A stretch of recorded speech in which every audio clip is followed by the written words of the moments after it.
సుమన్ టీవీలో మీ personal and business promotions కోసం కింది నెంబర్ కి కాంటాక్ట్ చేయండి. విశాఖ డైరీ మీద వచ్చినటువంటి ఆరోపణల మీద ఆంధ్ర రాష్ట్ర లెజిస్లేటివ్ కమిటీని శాసనసభ నియమించడం జరిగింది. ఆ సందర్భంగా ఇందులో ఉన్నటువంటి నిజాలు ఏంటి తీసుకోవాలనేటువంటి ఆలోచనతో మొట్టమొదటిసారిగా ప్లాంట్ కు రావడం జరిగింది. ఆ సందర్భంగా సుదీర్ఘంగా ఇక్కడ ఉన్నటువంటి ప్లాంట్ అధికారులతోటి జిల్లా అధికారులు కలిసి దీని ముందు వచ్చినటువంటి ఆరోపణలు కూడా చర్చించడం జరిగింది. అయితే మీరు అడగొచ్చు ఈ చర్చల్లో ఏమొచ్చింది అని చెప్పి. మరింత సందేహాలు వచ్చాయి చర్చల్లో.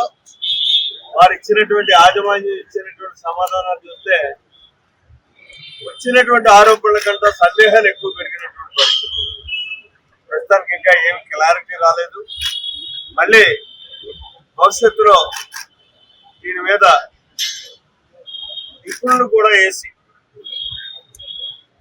ఇక్కడ ప్రధానంగా ఆడిటర్ ఉండాల్సినటువంటి అవసరం ఉంటుంది. ఆర్థిక నిపుణులు అలాగే కంపెనీ యాక్ట్ పూర్తిగా క్షుణ్ణంగా తెలుసున్నటువంటి ఒక వ్యక్తిని, అదే రకంగా కోఆపరేటివ్ అన్నింటినీ ముగ్గురిని కూడా చూసుకునే వాళ్ళతో పాటు మా కమిటీ కూడా క్షుణ్ణంగా పరిశీలన చేసి ఆరోపణలు చూసినట్టయితే ఇక్కడ వాడి రైతులకి సరి అయినటువంటి న్యాయం జరగటం లేదు. గతంలాగా కంపెనీ యాక్ట్ వచ్చిన తర్వాత వాడి రైతులకి లబ్ధి జరగటం లేదు. అలాగే రైతాంగానికి వైద్య సౌకర్యం అందడం లేదు. ఏదైతే లేబర్ కాంపోనెంట్ లేబర్ కూడా సరైనటువంటి విధానంలో వాళ్ళ చేతుకొచ్చాలు కూడా కటింగ్లు జరుగుతున్నాయి, నష్టం జరుగుతుంది అని చెప్పేసి కూడా ప్రధానంగా ఇవాళ చెప్పినటువంటి పరిస్థితి. నష్టం జరుగుతున్నటువంటి పరిస్థితులు ఉన్నాయని చెప్పేసినటువంటి ఆరోపణలు నిజాలు కూడా ఉన్నాయని, ఇంకా మరింత ప్రజలకి తెలియనటువంటి విధానాలు కూడా ఇందులో అవకతవకలు కూడా జరిగినట్టుగా మాకు స్పష్టం అవుతున్నటువంటి పరిస్థితులు ఉన్నాయి. వీటన్నిటినీ కూడా క్షుణ్ణంగా 1-2 సార్లు పరిశీలన చేసి తగు నిర్ణయం అసెంబ్లీకి ఒక చక్కని రిపోర్ట్ అందివ్వడం జరుగుతుంది. అయితే ఇక్కడ నేను మనవి చేసేది ఒకటి, సుమారు 2,50,000 నుంచి 3 లక్షల మంది దాకా డైరెక్ట్ ఇండైరెక్ట్ రైతాంగం ఈ వ్యవస్థను ఏర్పాటు చేస్తుంది. దీనికి ఎవరు ప్రమేయం లేదు.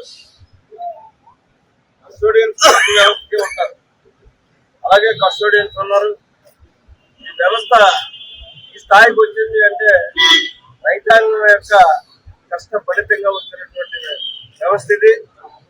దీన్ని కాపాడాల్సినటువంటి పరిస్థితి కూడా ప్రభుత్వం మీద, ప్రధానంగా ఎవరినైతే మమ్మల్ని ఎంక్వైరీ కమిటీ చేశారో మా మీద కూడా ఉంది. ఎక్కడా కూడా విశాఖ డైరీ నష్టం లేనటువంటి పరిస్థితుల్లో మా నిర్ణయాలు ఉంటాయి. అలాగే దీన్ని నష్టపరిచే వారిని బయటికి తీసేటటువంటి నిర్ణయాలు కూడా ఉంటాయని చెప్పి. అయితే ఇవాళ ఇంతకంటే ఎక్కువ మాట్లాడటం కూడా అంత మంచిది కాదు. ఎంక్వైరీ అనే దాన్ని పూర్తి స్థాయిలో వచ్చిన తర్వాత మరింత వాస్తవాలన్నీ మేము ముందు పెట్టడం జరుగుతుంది.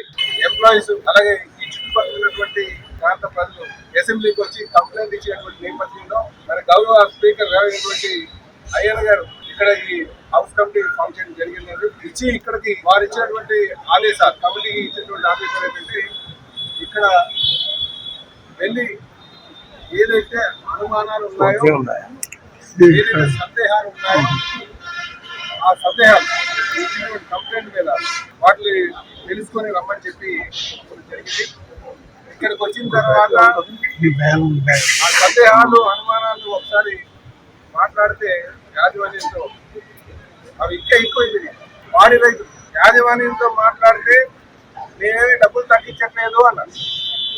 ఒకవైపు దానా రేటు పెరిగిపోయింది, పాల ధర చూస్తే తగ్గించారు. దీని మీద మాకు న్యాయం చేయండి అని పాడి రైతులు మాకు వచ్చి కంప్లైంట్ ఇచ్చారు. దాన్ని ఇక్కడ అడిగితే యాజమాన్యం వారు ఏమన్నారంటే మేము 1 పైసా కూడా తగ్గించలేదు అని చెప్పి వారు చెప్తున్నారు. ఇది ఇంకా అనుమానం దాటి మాకు చాలా కష్టంగా ఉంది. 20 సంవత్సరాల నుంచి కూడా మేము పనిచేస్తున్నాం. ఇక్కడ చూస్తే మా సభ దోపిడీ చేస్తున్నారు అని చెప్పి వారు కంప్లైంట్ ఇస్తే దాని మీద ఇక్కడ మాట్లాడుతున్నారు. తీసుకోవట్లేదు. వాళ్ళకి ఏదైతే స్టాట్యూటరీ ప్రొవిజన్స్ ఉన్నాయో దాన్ని మాత్రమే ఇస్తున్నామని చెప్పేసి వంతెన లేనటువంటి సమాధానం చెప్తున్నారు.